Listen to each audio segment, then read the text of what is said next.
우리는 한문 문법 공부를 왜 해야 하는가? 한문은 고대 중국에서 만들어졌습니다. 한문은 중국에서 만들어졌지만은 중국어와는 또 다릅니다. 한문을 잘하는 사람이 중국어도 잘한다라고 오해하기도 하는데 사실은 그렇지 않습니다. 같은 의미로 중국인들은 한문을 전혀 모릅니다. 중국인도 잘 모르는 한문을 우리는 왜 배워야 할까요? 한자는 한나라 시대의 문자라는 뜻인데 한나라 시대에 와서 지금의 한자 모양이 갖춰져서 한자 한문이라고 칭하였기 때문입니다. 기원전 한문은 중국어와는 그래서 다릅니다. 일단 모양부터가 다르고 한문과 중국어는 문법 체계도 다르고 문법 체계에 사용된 한자의 쓰임새도 차이가 있습니다. 한문은 고대 중국어이기 때문에 현대 중국어와는 달라서 중국어가 한자를 이해하는 데 도움이 될 수는 있겠지만은 중국어를 한다고 한문을 완전히 이해한다는 것은 아닙니다. 실제로 지금의 중국인에게 한문을 보여주면은 대부분 이해를 하지 못합니다. 그렇다면 우리는 왜 고대 중국어인 한문을 공부해야 하는가? 우리는 예전부터 문자가 존재하지 않았습니다. 우리의 전통 문화들은 한문을 차용해서 기록해 왔는데 이미 고조선 시대부터 사용되었습니다. 그러니까 우리나라의 말과 글의 역사는 한자 한문과 함께 했다고 해도 과언이 아닙니다. 우리는 우리의 문자가 존재하지 않은 채 한문을 사용하였다가 조선시대 세종대왕에 의해서 비로소 우리의 문자인 훈민정음이 만들어졌습니다. 그렇지만은 그마저도 비주류 문자 취급을 받아왔고 여전히 공식 문자나 한문을 사용해 왔습니다. 한문이 폐지되고 한글이 공식 문자로 사용되기 시작한 것은 일제강점기 때부터였습니다. 한글이 본격적으로 사용된 것은 100년이 채 안 된다는 이야기입니다. 우리 역사 5000년 중에서 4900년이 한자가 주류였기 때문에 아직도 우리의 언어와 문화에는 한자와 한문이 많은 영향을 미치고 있습니다. 우리가 사용하는 어휘의 반 이상이 한자어이고 심지어 우리가 사용하는 이름도 대부분 한자입니다. 일상생활과 학습, 직업, 업무에 그 문해력에 크게 좌우하는 것이 한자어인 셈입니다. 우리의 의사소통 능력을 위해서 한자와 한문은 매우 중요한 위치에 있는 것이 현실인데 이를 어찌 하겠습니까? 자, 조선시대에는 한문을 사용하면서도 이를 어렵게 습득을 했습니다. 즉, 수백 번 익힘으로써 물리가 터진다고 했습니다. 그러나 지금은 바쁜 시대에 그때의 학습 방식만으로는 한문을 습득하기는 어렵습니다. 좀 더 체계적으로 문법부터 익혀나갈 필요가 있는 것입니다. 예를 들어서 옛사람들은 지금의 문법처럼 품사나 성분을 세분해서 사용하지를 않았습니다. 명사, 동사를 제외한 거의 모든 것을 어조사인 허사라고 했습니다. 배우고 익히기가 매우 어려웠지요. 부분별로 정리가 되지 않아서 그랬을 것입니다. 100번을 읽어서 비로소 이 어조사인 허사가 통해야 물리가 통한다고 했습니다. 앞서 말한 대로 우리나라 한문 품사에 있어서 통일된 규정은 없다는 얘기죠. 현재 한문 학자들도 대략 10개 정도 품사를 각기 나름대로의 논리를 가지고 설명을 하고 있습니다. 그래서 이를 정리를 해서 한문 공부하는 데 도움을 주고자 이 강좌를 개설했습니다. 적어도 기본 문법은 알아야 문장 해석도 쉽게 접근할 수가 있기 때문에 이 강좌는 초심자에게 상당한 도움이 되리라 믿습니다. 한문 문법 강좌 그 25번째 시간입니다. 지금 도치문을 하고 있는데 지난 시간에는 의문문에서의 그 도치되는 경우를 알아봤는데 이 시간에는 감탄문에서 도치되는 법하고 부정문에서 도치되는 법. 자, 이렇게 해서 도치법을 알아보도록 하겠습니다. 자, 감탄문에서 도치 예문을 한번 볼까요? 현재 회하라. 자, 현재 현명할 현자지요. 어질 현자 혹은 현명하도다, 어질도다 뭐 마찬가지 뜻입니다. 제자는 감탄사를 나타내는 어조사 제자지요. 여기서 도치법이기 때문에 여기서는 강조하는 의미가 있습니다.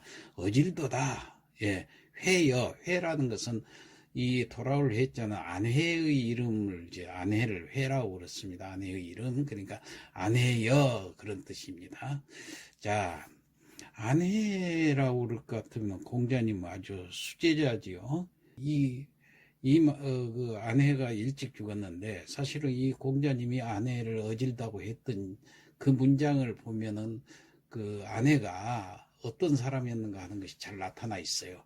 한 그릇의 밥을 먹고 한 바가지 물을 마시고 그 누추한 곳에서 살지만은 사람들은 그것을 근심이라 여기고 감당할 줄 모르는데 아내는 그걸 아주 즐거움이라 여기고 계속 고치지 않고 그 생활을 태평하게 해 나간 걸 보고 공자님이 현명하구나 아내여, 바로 여기서 현재 회여 이 말이 여기서 나옵니다. 이게 감탄문의 도치가 되는 영이에요.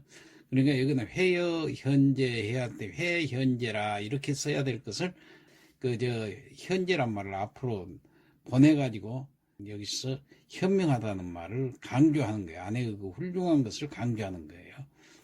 자, 그러니까 의문문의 경우도 그렇지만 이 말하는 사람이 중요하다고 생각하는 것을 맨 앞에다 딱 도치시키는 이런 형태예요. 감탄문에서도 이렇게 하니까 아주 강조가 되잖아요.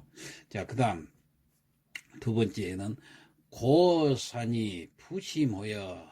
자, 고 높을 고자 보다 그런 뜻이라고 그랬죠. 어는 비교급을 나타내는 산보다 높다 그 말이에요. 여기는 이는 여기서 이를 사용하는 것은 이 반어적인 의미하고 감탄의 느낌을 주는 어조사거든요. 이것이 그래서 이 자를 사용하는 이 구절을 앞에다가 탁 꺼내놓음으로 해서 도치를 시킨 거예요. 자, 그 뒤에 구절을 보니까 부심호여 아버지의 마음이여. 그러니까 사실은 이것은 부심이 고산어하고 부심을 먼저 쓰는 것이 가장 일반적인 문장인데 여기서는 산보다 높다 하는 것을 먼저 썼어요. 그래가지고 아버지의 마음이 아주 매우 높다, 고고하다, 이런 것을 강조한 문장이다 이렇게 보면 되겠습니다. 다시 한번 해석해 보면은 고산이 하면은 산보다 높도다. 그 뭐가 산보다 높은가? 부심호여, 아버지의 마음이여. 그렇게 해석을 하면 되겠습니다. 이 감탄문에서 도치가 있고 마지막으로 이제 부정문에서 도치가 있습니다. 자, 부정문은 이제 부정사가 들어가겠죠. 여기 한번 예문을 봅시다. 불한인지 불기지이면은 환부지이냐니라 이렇게 나와 있어요. 환이라는 것은 걱정하는 거죠. 근심, 걱정하지 않다 그 말이에요. 근데 이 구절을 맨 앞에서 내놓고 이걸 전체를 수식을 하고 있죠. 인지부기지라, 인지 사람인자 했는데 이건 사람이라는 것은 여기서 남이라는 뜻이에요. 항상 사람인자가 나오면 남으로 해석하는 경우가 아주 많다는 걸 전에도 말씀드렸어요. 남이 그 말이에요. 갈지자는 이건 주격조사입니다. 그래서 남이 그렇게 해요.